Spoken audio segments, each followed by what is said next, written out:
પાટણ શહેરમાં વિવિધ તહેવારો નિમિત્તે ધર્મપ્રેમી નગરજનો દ્વારા પોતાના નિવાસ સ્થાને વિવિધ દેવી દેવતાઓની પ્રતિમાઓનું સ્થાપન કરી ધાર્મિક ઉત્સવોની પૂર્ણાહુતિનો પ્રસંગ ઘરમાં પ્રસ્થાપિત કરાયેલી પ્રતિમાઓને શહેરની પદ્મનાભ 4 રસ્તા નજીક આવેલ કેનાલમાં પધરાવતા અસહ્ય ગંદકી સર્જાઈ હતી, જેના કારણે કેનાલનું પાણી દૂષિત થયું હતું। ત્યારે નગરપાલિકા દ્વારા આ બધી મૂર્તિઓ બહાર કાઢી સરસ્વતી નદીના ડેમમાં લઈ જવામાં આવી હતી।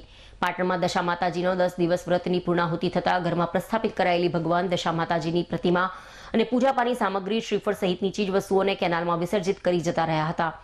કેટલાક બહાર મૂકી પણ જતા રહ્યા હતા, જેના કારણે કેનાલનું પાણી દૂષિત થયું હતું। ત્યારે નગરપાલિકા દ્વારા સાંજના માણસો કેનાલમાં ઉતારી કેનાલમાં વિસર્જન કરેલી પીઓપીની મૂર્તિને બહાર કાઢવામાં આવી હતી, જ્યાં કેટલીક મૂર્તિઓ ખંડિત થયેલી જોવા મળી હતી। પાટણ નગરપાલિકા દ્વારા દશા માતાજીની કેનાલમાં વિસર્જન કરેલી મૂર્તિ બહાર કાઢી પાલિકાના ટ્રેક્ટર મારફતે પાટણ નજીક સરસ્વતી નદીના ડેમમાં લઈ જવાઈ હતી।